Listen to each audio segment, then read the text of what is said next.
বলছি প্রতীক জৈনের বাড়ি থেকে Mamata Bandyopadhyay hard disk laptop সেগুলো ফাইলে করে নিয়ে গেছেন, তিনি নিজে প্রেসের সামনে দেখিয়ে চলে গেলেন।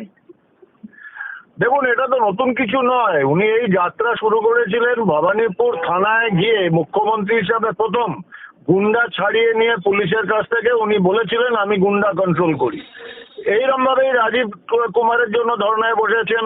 এইভাবে একইভাবে উনি চিরকাল দুর্বৃত্তদের সঙ্গে থাকেন, তার জন্য এই ফাইল হার্ড ডিস্ক নিয়ে গেছেন। আমি নিশ্চিত যে ইডি এর জন্য আইন অনুযায়ী বন্দোবস্ত নেবে। একটা সাংবিধানিক প্রতিষ্ঠান তার কাজে বাধা দেওয়া, সরকারি কাজে বাধা দেওয়ার ভারতীয় ন্যায় সংহিতা অনুযায়ী, আইন অনুযায়ী ব্যবস্থা নেওয়া উচিত। আমার মনে হয় ইডির অবিলম্বে গ্রেফতার করা উচিত এই দুর্বৃত্তদের রানীকে, কারণ উনি সমস্ত হার্ড ডিস্ক আর সমস্ত কাগজপত্রের মালিক।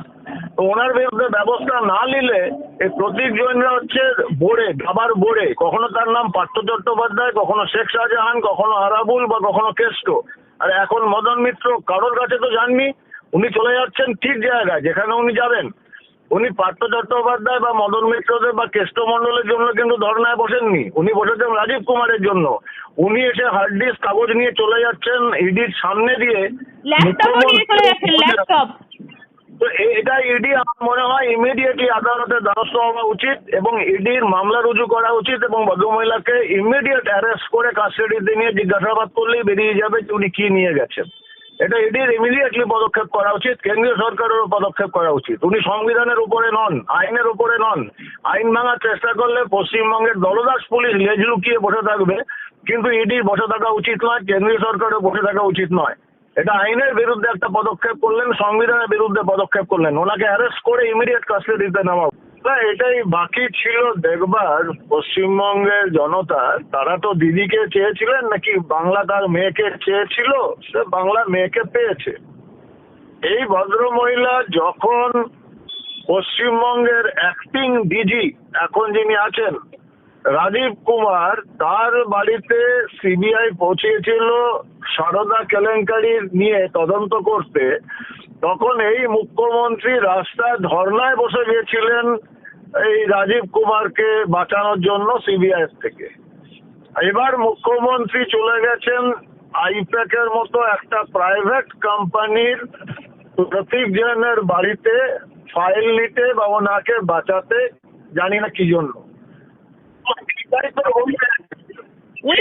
আমার ভোটার লিস্ট, আমাদের ভোটার ক্যান্ডিডেট আছে, হার্ড ডিস্ক আছে, এরাও এইভাবে কি করে যেতে পারে ইডি?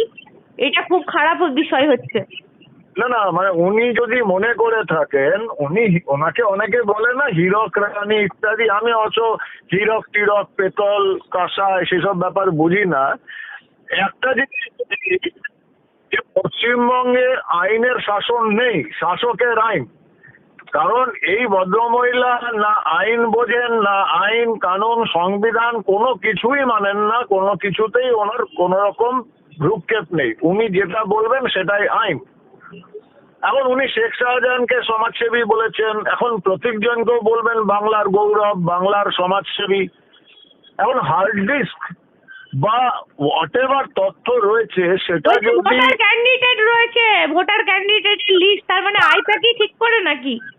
না না, আমার কথা হচ্ছে দেখো ব্যাপারটা খুব ক্লিয়ার। আইপ্যাক ঠিক করবে, তার ভোটার লিস্ট আছে, ভোটার ক্যান্ডিডেট লিস্ট আছে, উই ডোন্ট কেয়ার। আইপ্যাক যদি যদি আইপ্যাকের প্রতীক জনের বাড়িতে রেড করছে, তার মানে স্পেসিফিক কোনো ইনফরমেশন নিয়ে। কারণ ইডিকে রেড করতে যাওয়ার আগে ইসিআইআর দাখিল করে যেতে হয়, রেজিস্টার করতে হয়। সেখানে কি লিখবে যে আমি আইপ্যাকের ওখান থেকে ভোটার ক্যান্ডিডেট লিস্ট বার করতে যাচ্ছি? নিশ্চিতভাবে ডকুমেন্ট কিছু আনতে গেছে বা নিশ্চিতভাবে তদন্তের জন্য গেছে।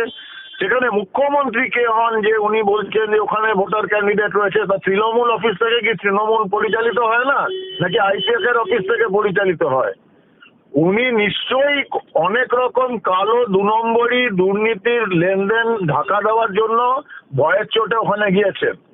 তো এটা আর কি বলা আছে? উনি চিরকাল দুষ্কৃতকারীদের সাপোর্ট করার জন্য যান। আমি তো বলি তৃণমূল দুষ্কৃতীদের স্বার্থ রক্ষার জন্য দুর্বৃত্তদের দ্বারা পরিচালিত একটি সংগঠন। তো এখানে তাদের দুর্বৃত্তদের শিরোমণি তিনি পৌঁছাবেন না তো কে পৌঁছাবেন? পৌঁছিয়েছেন, ভালো কথা, ইডি আইন অনুযায়ী কাজ করবে, সম্পূর্ণ সমর্থন রইল স্যার ইডির এই বলছি, পদক্ষেপ। উনি বলছেন হার্ড ডিস্ক গুলো আছে সেগুলো যদি বাজেয়াপ্ত, উনি তো বাড়িতে, উনি প্রতীক জৈনের বাড়ির বাইরে দাঁড়িয়ে রয়েছেন ফাইল নিয়ে। না না, সে ওনাকে প্রতীক জৈনের বা ইফাকের কর্মীদের বলবো 17 ইঞ্চি বিছিয়ে দিন, একটু ওই কাঠকলার আগুন টাগুন জ্বালিয়ে দিন, কারণ ঠান্ডা প্রচুর, উনি ধর্নায় বসে যান, অসুবিধার কি আছে? উনি তো ধর্না করে করে ক্ষমতায় এসেছেন, 26 দিন কি ধর্না করেছে দিয়েছেন সেটা উনিই জানেন।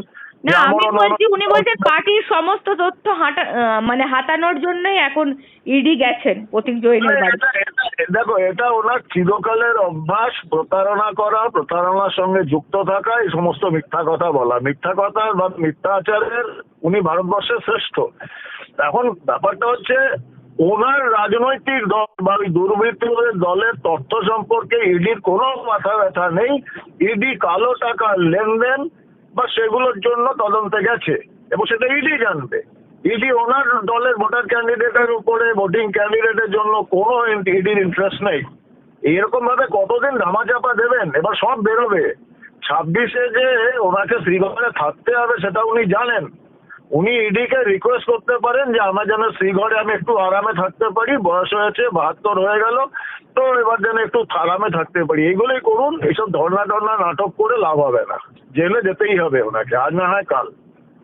স্যার আর একটা বিষয় জানা যাচ্ছে, দিল্লি একটা পুরনো মামলায় কয়লা কাণ্ডে মানে ইডি সক্রিয় হয়েছে, এরকমটাও জানা যাচ্ছে।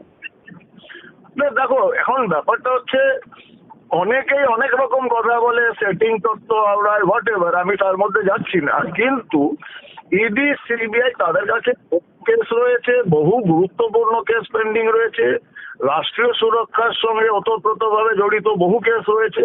ইডি সিবিআই তাদের নিজের সময় মতোই নিজেদের প্রায়োরিটিতে কাজগুলো করছে।